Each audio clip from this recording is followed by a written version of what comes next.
Bienvenue dans cette vidéo. Je suis Dr Mariem Pollel Ndiaye, enseignante-chercheur en sciences de l'information et de la communication à l'Université Gaston Berger de Saint-Louis du Sénégal. Nous allons traiter dans cette vidéo de la méthodologie de rédaction de la note de synthèse. Voici le plan de rédaction. La rédaction de la note de synthèse est structurée en 3 temps. Nous allons avoir une introduction, un développement et une conclusion. Mais la première chose à faire avant de mettre au propre votre travail de brouillon, c'est d'abord de préciser le titre de la note. Le titre est composé comme suit. Vous notez note de synthèse sur plus le thème du dossier. Exemple, note de synthèse sur les médias en Afrique. Cela veut dire que les dossiers portent sur les médias en Afrique. Note de synthèse sur l'infodémie sur le coronavirus en Afrique. Cela veut dire que les dossiers parlent de cette thématique précise. Passons maintenant à la première partie de la rédaction, c'est-à-dire l'introduction. Voici les éléments que nous allons retrouver dans l'introduction. Tout d'abord, une accroche qui va permettre d'amener la thématique. Ensuite, on va s'atteler à une présentation précise des différents textes du corpus. Dans la présentation des textes, je rappelle, on va retrouver le titre du document, le nom de l'auteur, la source du document, c'est-à-dire si le document est extrait d'un site internet, si c'est un article scientifique, si c'est un extrait d'ouvrage, par exemple.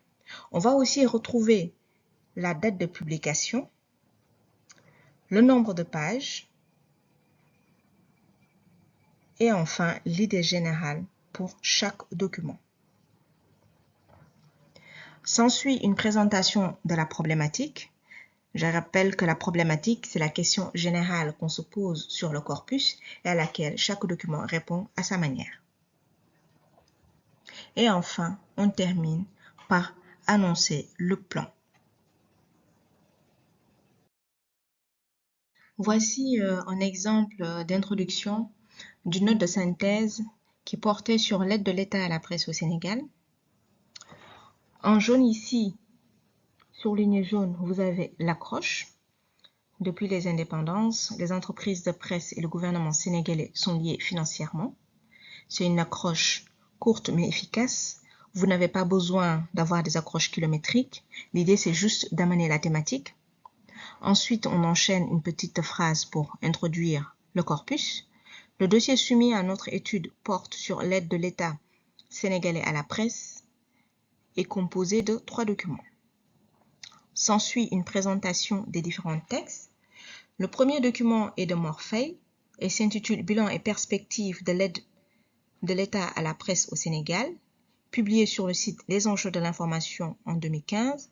On trouve le numéro du document, c'est le premier document, le nom de l'auteur, il s'agit de Morfei, le titre « Bilan et perspectives de l'aide de l'État à la presse au Sénégal », la source, c'est un texte tiré sur le site Les enjeux de l'information et qui a été publié en 2015. On y trouve également l'idée générale du document. Pour rappel, l'idée générale répond à la question de savoir de quoi parle le texte.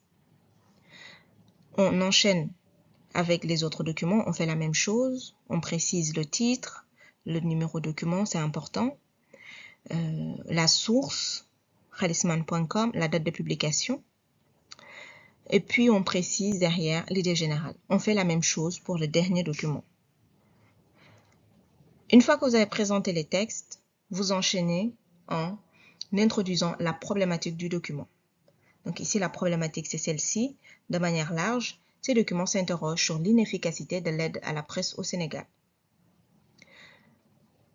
Une problématique peut être formulée de manière interrogative ou affirmative.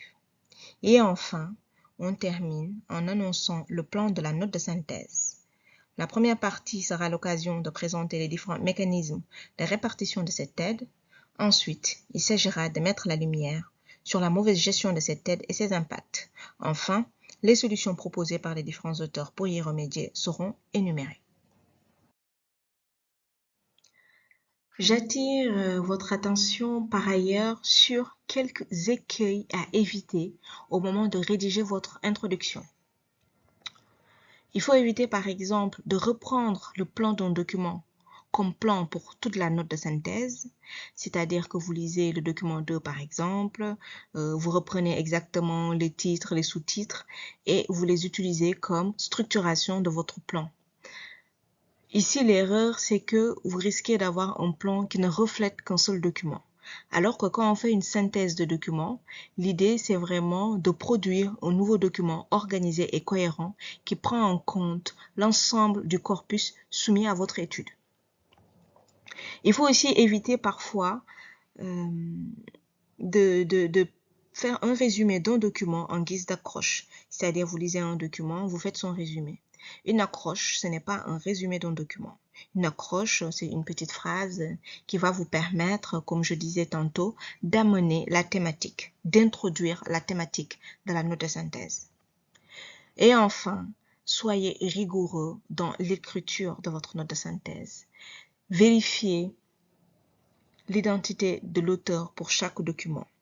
Et pour éviter de vous perdre, je vous invite à vous référer au libellé, à la feuille de consigne, où l'on présente tous les documents soumis à votre étude.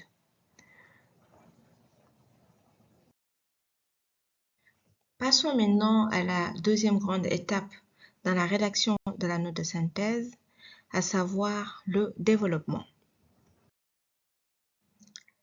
Le développement est rédigé à partir du plan. Le plan est dégagé suite au relevé d'idées que vous avez fait durant le travail de brouillon. Il doit être structuré, le plan doit être structuré, c'est-à-dire qu'il comporte des titres apparents et des sous-parties apparentes. Il doit être équilibré. Vous devez soigner les enchaînements entre les idées et pour cela, vous faites des phrases de transition pour passer d'une partie à une autre. L'idée, c'est de donner de la fluidité à votre travail, à vos propos. Chose importante aussi, au moment de la rédaction, il faut être détaché du texte. On avait dit que faire une note de synthèse consiste à rendre compte de plusieurs documents de manière objective, neutre et ordonnée. Donc ici, on fait référence à l'objectivité qui est essentielle.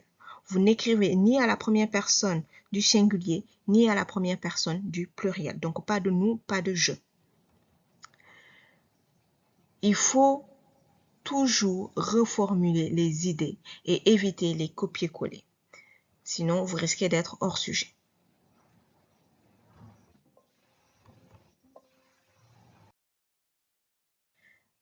Je viens de dire que pour rédiger une note de synthèse, il faut faire preuve d'objectivité. Faire preuve d'objectivité, c'est-à-dire qu'il faut être détaché du texte et toujours faire référence au document. C'est-à-dire qu'à chaque fois que vous reprenez une idée essentielle, vous faites référence à l'auteur et au document dans lequel se trouve cette idée-là. On va dire par exemple, selon Marième-Pauline Ndiaye, entre parenthèses, document 1, ça veut dire que l'auteur c'est Marième-Pauline Ndiaye et que la référence c'est le document 1. Ou bien dans le premier document, Marième-Pauline Ndiaye, trait 2, Ndiaye aborde la question 2, entre parenthèses, document 1. Donc toujours ici, on a une référence à l'auteur et au document. J'attire cette fois-ci votre attention sur quelques erreurs à éviter au moment du développement. Quand vous parlez des auteurs, on n'écrit pas mort évoque, Paul elle pense. L'auteur n'est pas votre pote. C'est des questions d'usage. Vous pouvez utiliser le nom de famille, mais pas le prénom. Utiliser le prénom de quelqu'un, ça traduit une certaine intimité. Il faut éviter aussi de faire du copier-coller, reprendre exactement les mêmes phrases à la virgule près. Il faut toujours reformuler les idées essentielles dans une note de synthèse. C'est un exercice très exigeant et rigoureux. Et bien sûr, il faut veiller aux fautes d'orthographe, de conjugaison, de syntaxe, sujet, verbe, complément. Faites des phrases courtes mais efficaces. La simplicité est un art, disait l'autre. Parce que n'oubliez pas que la note de synthèse, c'est avant tout un exercice de français. Donc, ça demande de la rigueur. Soignez votre écriture. Voyons maintenant ici le développement d'une note de synthèse, en tout cas une esquisse de développement. Je disais que dans une note de synthèse, le plan devait être apparent. Ça veut dire que sur votre feuille d'examen, on doit carrément voir apparaître les grands temps, le petit a, le petit b, ou bien si vous le souhaitez, petit 1, petit 2, peu importe. Grand 2, petit a, petit b ou petit 1, petit 2. Le plus important, c'est que votre document doit être structuré. Ici, vous voyez bien, vous avez le titre principal. Grand 1, le cadre réglementaire et l'impact de l'aide de l'État à la presse au Sénégal. On commence par une petite phrase de transition. Tous les documents évoquent la distribution de l'aide et de ses retombées. C'est une phrase simple mais efficace. L'objectif, comme je le disais, c'est de donner de la fluidité aux propos. Ensuite, on enchaîne avec le grand A, le dispositif réglementaire. On est dans l'objectivité, je disais, on est détaché un peu du texte, donc on fait référence aux auteurs. Morphée dans le premier document critique le mécanisme de répartition de l'aide de l'État à la presse. Donc l'auteur c'est Morphée et c'est l'auteur du premier document. Et qu'est-ce qu'il fait Morphée? Il critique le mécanisme de répartition de l'aide de l'État à la presse. Diagne, c'est l'auteur du second document. Il abonde dans le même sens quand il évoque la léthargie de l'État sénégalais face à la situation. Là, on a deux auteurs qui partagent le même point de vue. Ensuite, on fait une nouvelle phrase de transition pour passer du grand A au grand B. Au-delà de l'aspect réglementaire, les auteurs ont aussi évoqué les effets de cette aide de l'État sur le secteur. Donc du coup, on va enchaîner avec le petit b, les impacts de l'aide, et il s'agit ici de poursuivre le développement avec la même logique. On essaye toujours de préciser les documents, toujours faire référence aux documents sources. À chaque fois que vous évoquez une idée, à chaque fois que vous mettez en avant des contradictions, des concordances, il faut toujours faire référence aux documents sources. N'oubliez pas que quelqu'un qui lit votre note de synthèse doit pouvoir se référer automatiquement aux documents sources sans les avoir lus.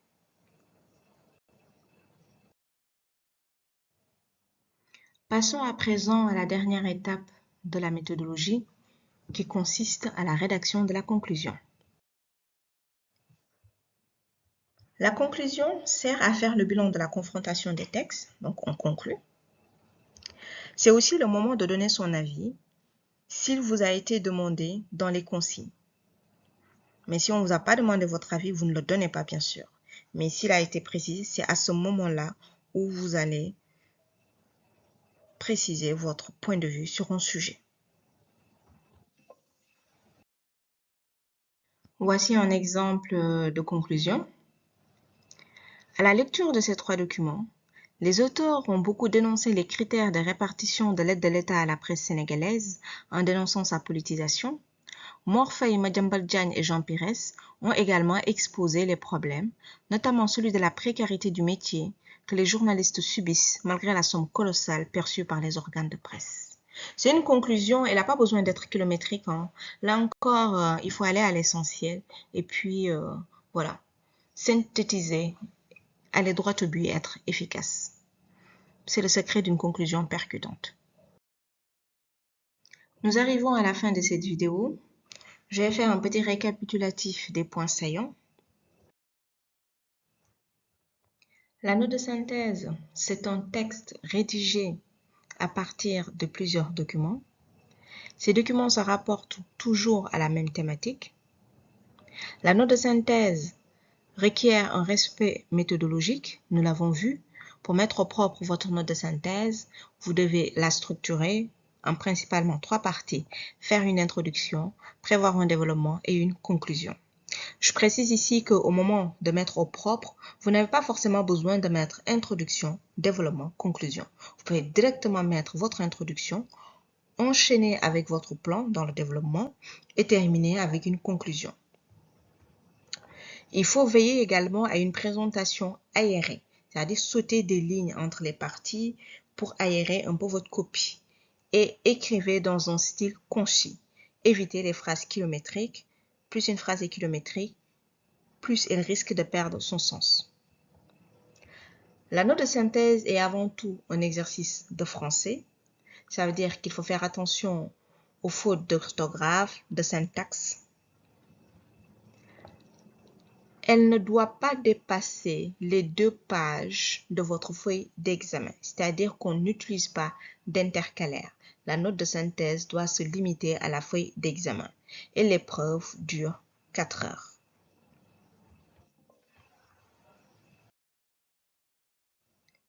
Voilà, c'était tout pour la méthodologie de rédaction de la note de synthèse.